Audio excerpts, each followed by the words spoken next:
Good morning students, एक बार फिर से आपका स्वागत है सैंपल अकेडमी ऑनलाइन क्लासेस में। आज का हमारा टॉपिक है मॉडल्स। हमने मॉडल्स के बारे में पहले के वीडियोस में भी चर्चा कर ली थी। कैन और कुड के बारे में हम पहले चर्चा कर चुके हैं। आज हम जिसके बारे में बात करेंगे उस मॉडल का नाम है मेक। इसका भी अगर हिंदी अर्थ की हम बात करें तो होता है सकना, लेकिन इसका यूज़ कहाँ कहाँ पर किया जाता है इसके बारे में हम डिटेल में चर्चा करेंगे। देखिए, इसका यूज़ किया जाता है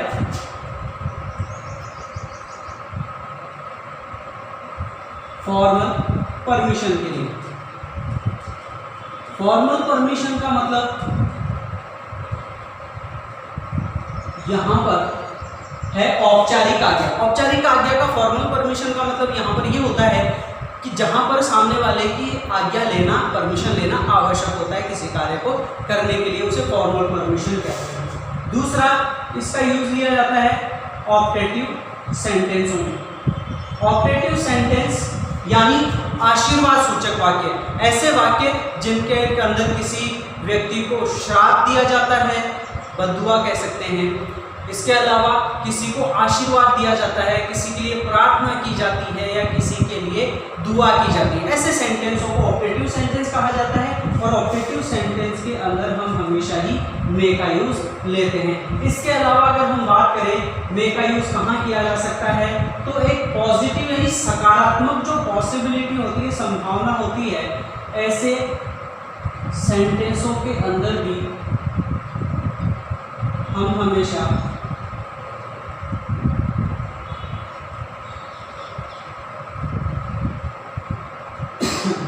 पॉजिटिव पॉसिबिलिटी यानी सकारात्मक संभावना जहां पर होती है वहां पर भी हम मे का यूज लेते हैं। तो सबसे पहले formal permission, optative sentences, possibility के अंदर कैसे कैसे मे का यूज किया जा सकता है, हम उसके बारे में चर्चा कर लेते हैं।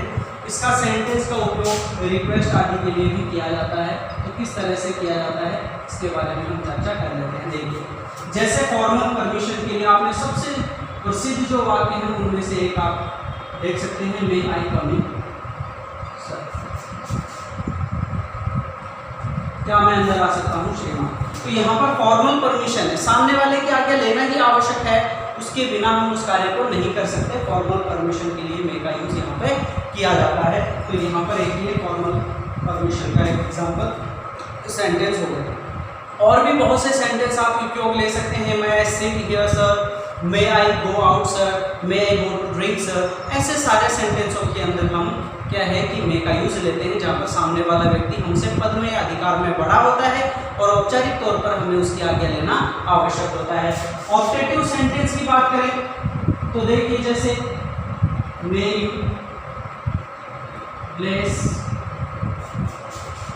With sun.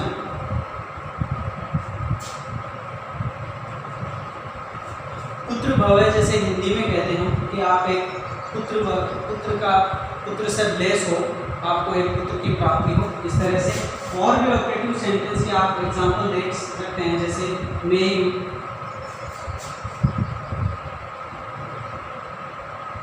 All go to hell, आप सभी नर्क में जाएं, इस तरह से।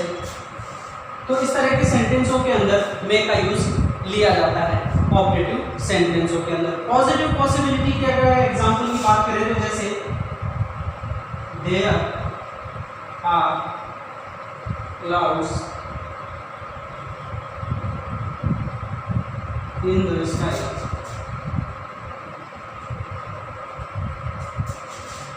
It may rain today. There are clouds in the sky, it may rain today. आकाश में बादल है, आज वर्षा हो सकती है। तो ऐसे सेंटेंसों के अंदर भी क्या है कि पहले पॉजिटिव संभावना बताई गई, पॉसिबिलिटी संभावना बताई गई है कि आकाश में बादल है, उसी के आधार पर संभावना बताई गई है। पॉजिटिव पॉसिबिलिटी बताई गई है कि वर्षा हो सकती है, क्योंकि आकाश में बादल दिख रहे हैं। तो ऐसी पॉजिटिव पॉसिबिलिटी के लिए हम हमेशा किसका उपयोग करते हैं, मे का उपयोग करते हैं। रिक्वेस्ट और फॉर्मल परमिशन, जैसे कि रिक्वेस्ट के बारे में हम बात करें तो मे आई गो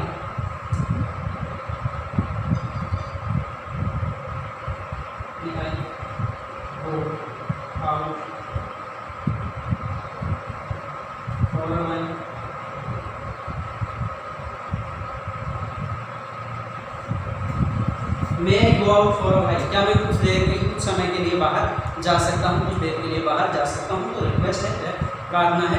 इस तरह से आप इसको परमिशन भी कह सकते हैं, रिक्वेस्ट भी कह सकते हैं। दोनों सेंटेंसों के अंदर मे का यूज लिया जाता है, लेकिन शर्त है फॉर्मल रिक्वेस्ट या फॉर्मल परमिशन होने पर इसका यूज लिया जाता है। तो ये है मे के कुछ उपयोग। अब देखिए, अब हम बात करते हैं इसके बाद में नेक्स्ट मॉडल की। तो नेक्स्ट मॉडल के बारे में हम चर्चा करते हैं। देखिए, हम बात करेंगे अब माइट का उपयोग कहाँ कहाँ पर और कैसे कैसे किया जा सकता है, इसके बारे में हम चर्चा करेंगे। तो सबसे पहले अगर हम माइट की बात करें तो इसका उपयोग किया जाता है, इसका भी हिंदी अर्थ होता है सकना। और इसका उपयोग कहाँ पर किया जाता है? सबसे पहले इसका जो सर्वाधिक प्रसिद्ध उपयोग है उसका नाम है रिमोट पॉसिबिलिटी।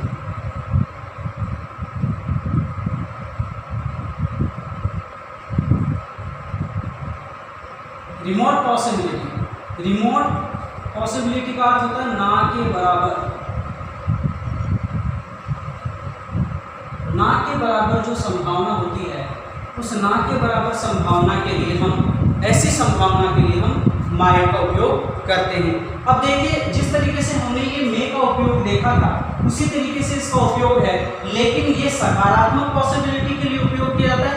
माइट का उपयोग नेगेटिव या रिमोट पॉसिबिलिटी यानी ना के बराबर संभावना के लिए उपयोग किया जाता है। जैसे देखिए,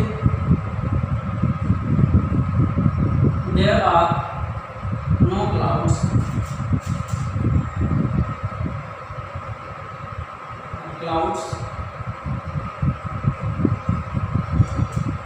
इन द स्काई। आकाश में बादल नहीं है, आकाश में कोई बादल नहीं है। इट माइट रेन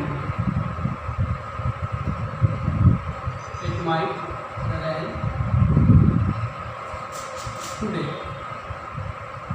आज शायद ही वर्षा हो, आज शायद ही वर्षा हो। यहाँ पे आपको रिमोट पॉसिबिलिटी बताई गई है। क्या? आकाश में कोई बादल नहीं है, तो बादलों के बिना सीधी सीधी बात है बरसात नहीं हो सकती। तो इसीलिए यहाँ पर क्या है? रिमोट पॉसिबिलिटी है, ना के बराबर संभावना है कि आज शायद ही वर्षा हो। ऐसी पॉसिबिलिटीज के लिए हम हमेशा माइट का उपयोग करते हैं। तो ये है माइट का एक उपयोग। अब हम बात करते हैं नेक्स्ट उपयोगों की। तो बात करते हैं, एक शब्द आता है डिफिडेंट।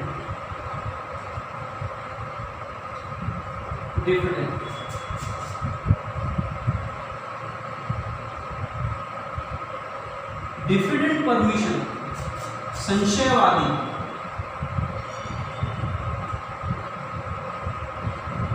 संशयवादी परमिशन यानी प्रार्थना जो होती है, उसके लिए हमेशा माइट का उपयोग करते हैं। आपको जहां पर यह डिफिडेंट शब्द मिलता है, आप ये समझ लीजिए कि वहां पर हमें किसका उपयोग करना है? माइट मॉडल का उपयोग करना है।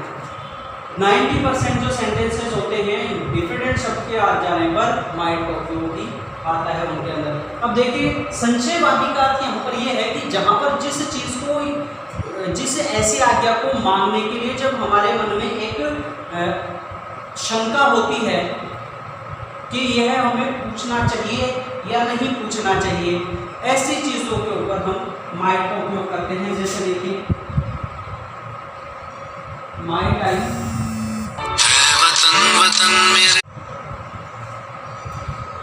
तो डिफिडेंट परमिशन के लिए माइट का यूज लिया जाता है। जैसे माइट आई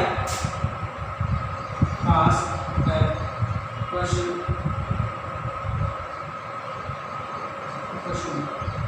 क्या मैं एक प्रश्न पूछ सकता हूं, लेकिन संशय है उसके मन में, तो ऐसी चीजों के लिए हम माइट का उपयोग करते हैं। और एक एग्जाम्पल की बात कर लेते हैं। तो इसका उपयोग, माइट का उपयोग किया जाता है रिप्रोचेबल रिक्वेस्ट। रिप्रोचेबल रिक्वेस्ट यानी उलाहना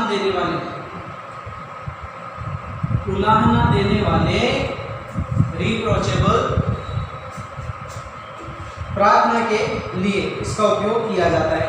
तो कहाँ इसका उपयोग किया जाता है, देखिए उलाहना देने वाले, मतलब जहाँ पर आप किसी चीज को करने के लिए कैपेबल हो, योग्य हो, लेकिन उसके बावजूद भी नहीं कर रहे हो। तो कोई व्यक्ति आपके ऊपर व्यंग्य कसता है, आपको उलाहना देते हुए कुछ कहता है, तो ऐसे सेंटेंसों में माइट का उपयोग किया जाता है। जैसे you are very rich, you might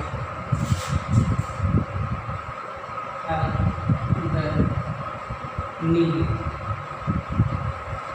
you are very rich, you might help the needy. तुम बहुत अमीर हो, तुम्हें नीडी यानी जरूरतमंदों की आवश्यकता जिनको है उनको उनकी हेल्प करनी चाहिए। लेकिन इसमें वास्तविकता क्या है कि आप वैसा कर नहीं रहे हो।